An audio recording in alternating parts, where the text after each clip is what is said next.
Good morning friends, steno for all में आपका स्वागत है। हम आपको 80 शब्द प्रति मिनट की गति से हिंदी डिक्टेशन उपलब्ध कराने जा रहे हैं, तो लिखने के लिए तैयार रहें।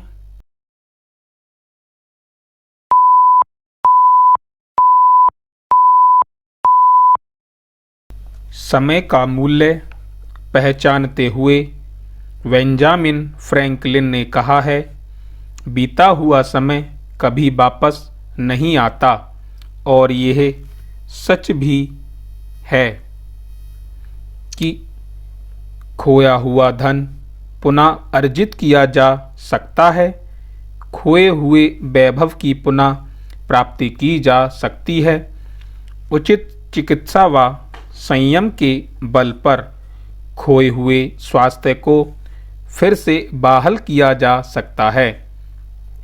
अभ्यास के द्वारा भूली हुई विद्या भी पुनः पाई जा सकती है, किंतु समय को एक बार खोने के बाद फिर से पाना संभव नहीं, क्योंकि यह निरंतर गतिशील है।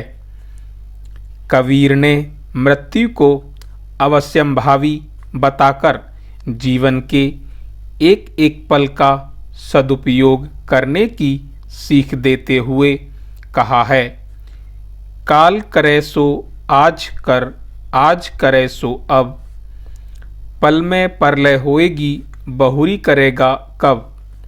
परीक्षा में तो अभी काफ़ी दिन बाकी हैं, कल से पढ़ना शुरू कर देंगे। ऐसा सोचकर कुछ विद्यार्थी कभी नहीं पढ़ते, किंतु परीक्षा नियत समय एवं तिथि पर ही होती है। परीक्षा के प्रश्नों को देखकर उन्हें लगता है कि यदि उन्होंने समय का सदुपयोग किया होता तो परीक्षा हॉल में यूं ही खाली नहीं बैठना पड़ता। इसलिए कहा गया है, अब पछताए होत क्या जब चिड़िया चुग गई खेत। प्रसिद्ध लेखक मेसन ने समय को महिमा मंडित करते हुए कहा है, स्वर्ण के प्रत्येक कण की तरह ही समय का प्रत्येक क्षण मूल्यवान है।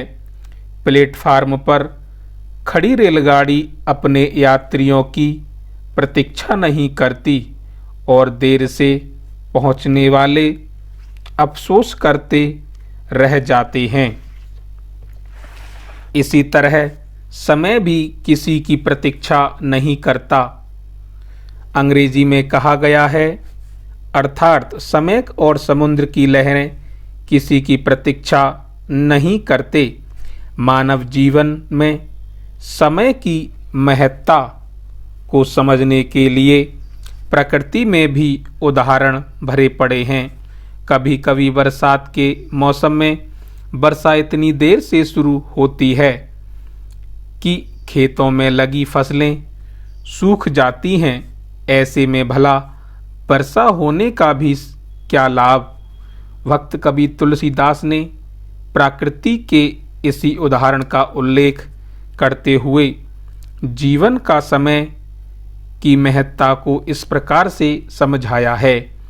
एक बार एक चित्रकार ने समय का चित्र बनाया, जिसमें एक अति सुंदर व्यक्ति हंसता हुआ दोनों हाथ फैलाए खड़ा था।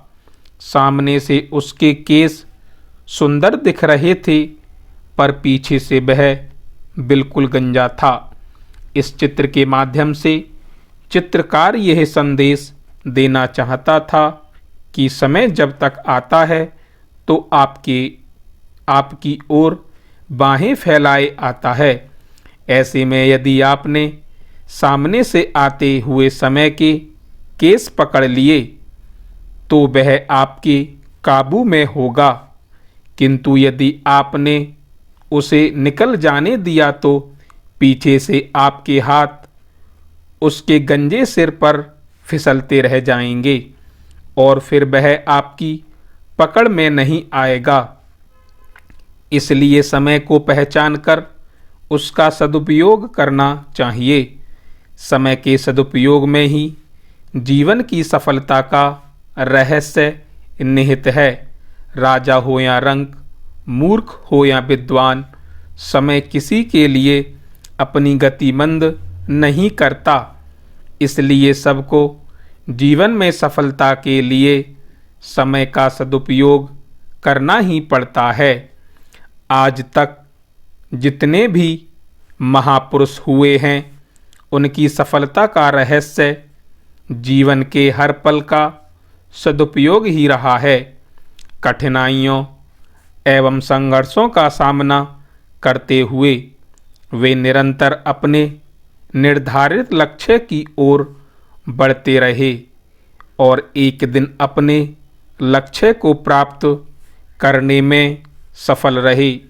समय के मूल्यांकन को समझने वाले लोगों की दिनचर्या हर रोज सुबह शुरू हो जाती है। बुद्धिमान व्यक्ति अपने अवकाश के समय को भी व्यर्थ नहीं जाने देते, किंतु आलसी एवं अकर्मण्य लोग देर तक सोए रहते हैं। इस संदर्भ में पंडित जवाहरलाल नेहरू ने बड़ी अच्छी बात कही है। समय की माप